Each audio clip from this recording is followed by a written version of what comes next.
Halo sahabat tercinta dimanapun kalian berada, jumpa lagi dengan saya Pribumi Bandung dari Switzerland.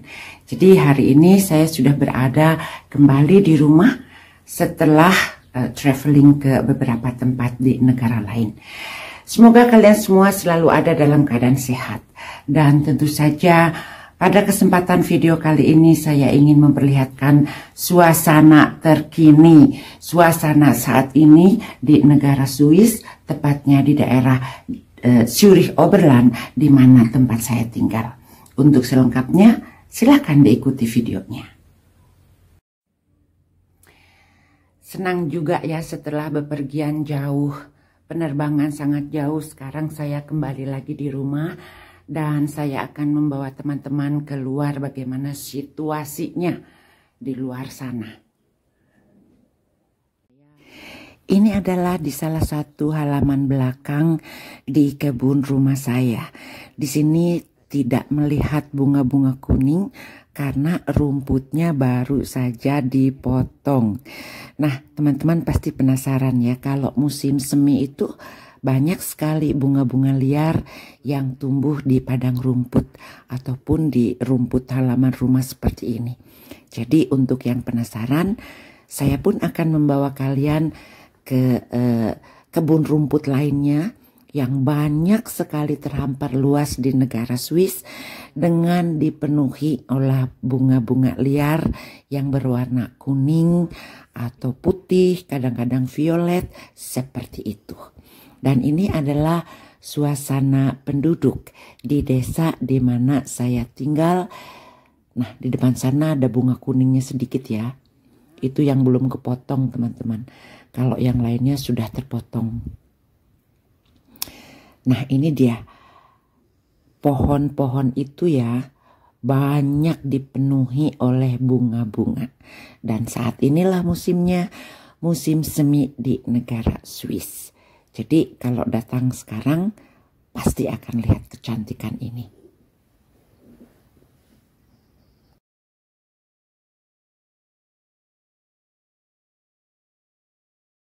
Cuaca hari ini masih anginnya cukup kencang ya dan cukup dingin, hanya 7 derajat Celcius. Tapi kalau kita tinggal di negara Swiss, suhu udara seperti ini tuh sudah enak ya, karena biasanya minus di bawah 0 derajat. Teman-teman ikuti video selanjutnya, saya masih ingin memperlihatkan bagaimana kehidupan saya di desa Zurich Oberland di negara Swiss. Saya akan terus berjalan sedikit ke sekeliling rumah di mana saya tinggal. Jadi beginilah suasananya, di mana sepi ya. Jalannya itu sepi. Dan ini adalah perumahan-perumahan penduduk di sekitarnya. Jadi sangat bersih, nyaman, nggak krodit seperti di Jakarta kemarin. Begini ya suasananya teman-teman. Dan tentu saja seperti yang saya katakan tadi, saya pun akan mengajak kalian untuk melihat bunga-bunga liar yang ada di rumput. Nah, ini tuh nggak jauh dari rumah, di belakang rumah. Nah, kalian lihat yang kuning ini seperti ini. Sekarang saya sudah jalan sedikit jauh dari rumah, di mana padang rumputnya lebih luas, teman-teman. Saya bisa menemukan melihat ya, banyak juga orang hanya berjalan kaki di sini. Bagaimana menurut teman-teman keindahan ini? Kalau kalian menyukainya, silahkan tulis di kolom komentar yang sudah disediakan. Jadi suasana seperti ini tuh datangnya di musim semi.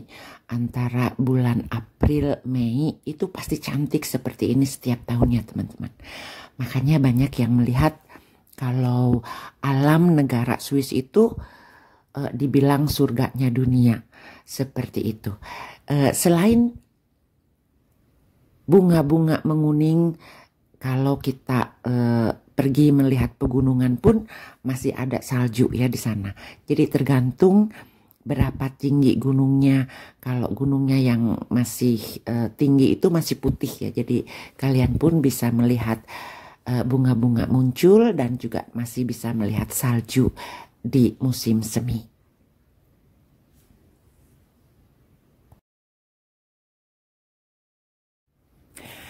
adem, ayem, nyaman, tertib, juga tidak ada polusi di daerah di mana saya tinggal di Surie-Oberland.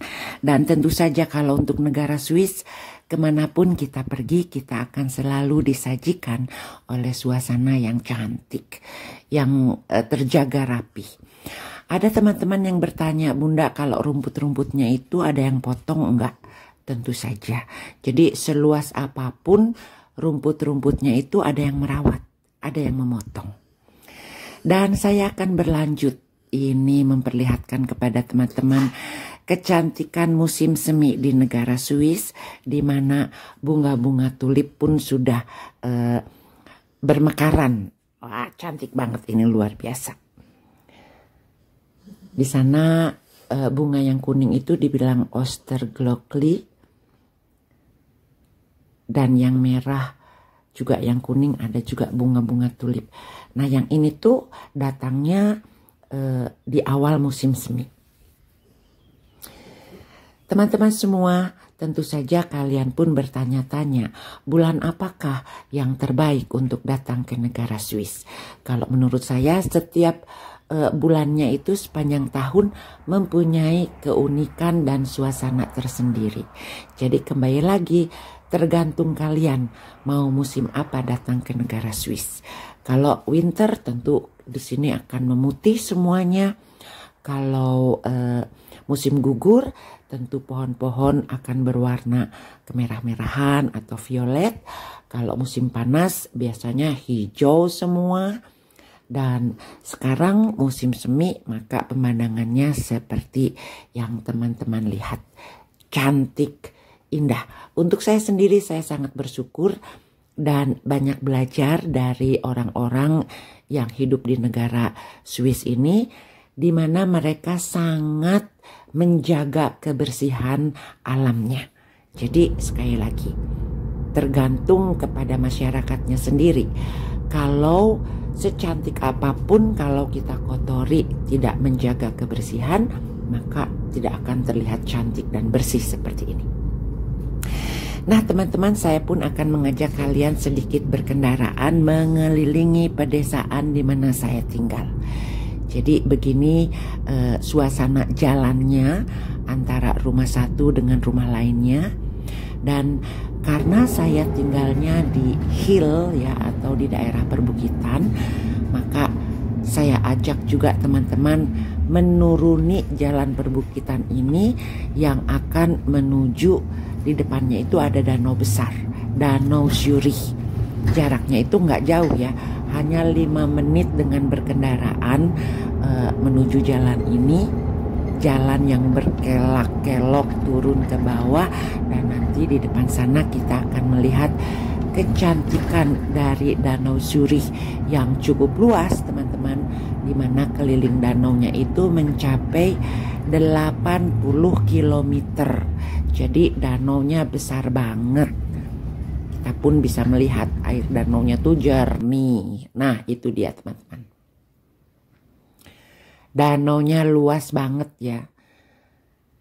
Jalannya tuh berkelak-kelok, nggak jauh dari rumah. Jadi saya tuh kalau bosan-bosan di rumah, tinggal berkendaraan sebentar, sudah dikasih ya pemandangan seperti ini. Everyday holiday itu betul-betul teman-teman. Jadi tergantung dari bagaimana kita kalau kita berpikiran positif, tentu saja dimanapun akan indah ya rasanya. Dan sekali lagi, kalian bisa melihat kalau kebersihan di negara Swiss ini, dimanapun pergi tentu akan terasa perawatannya. Kalaupun di kota-kota besar kita masih ada ya melihat sampah yang di pinggir tong sampah, karena tong sampahnya belum ada yang membuang. Namun itu tidak akan berlangsung lama karena mereka akan selalu memperhatikan kebersihannya. Nah, teman-teman, beginilah kehidupan saya di negara Swiss. Semoga kalian bermanfaat ya untuk kalian yang ingin tahu bagaimana kehidupan saya di negara ini. Jika kalian mempunyai saran, pendapat, dan komen, silakan ditulis di kolom komentar yang sudah disediakan. Terima kasih sudah menonton video kali ini. Saya Pribumi Bandung mengucapkan sekali lagi terima kasih dan sampai jumpa di video selanjutnya. Goodbye.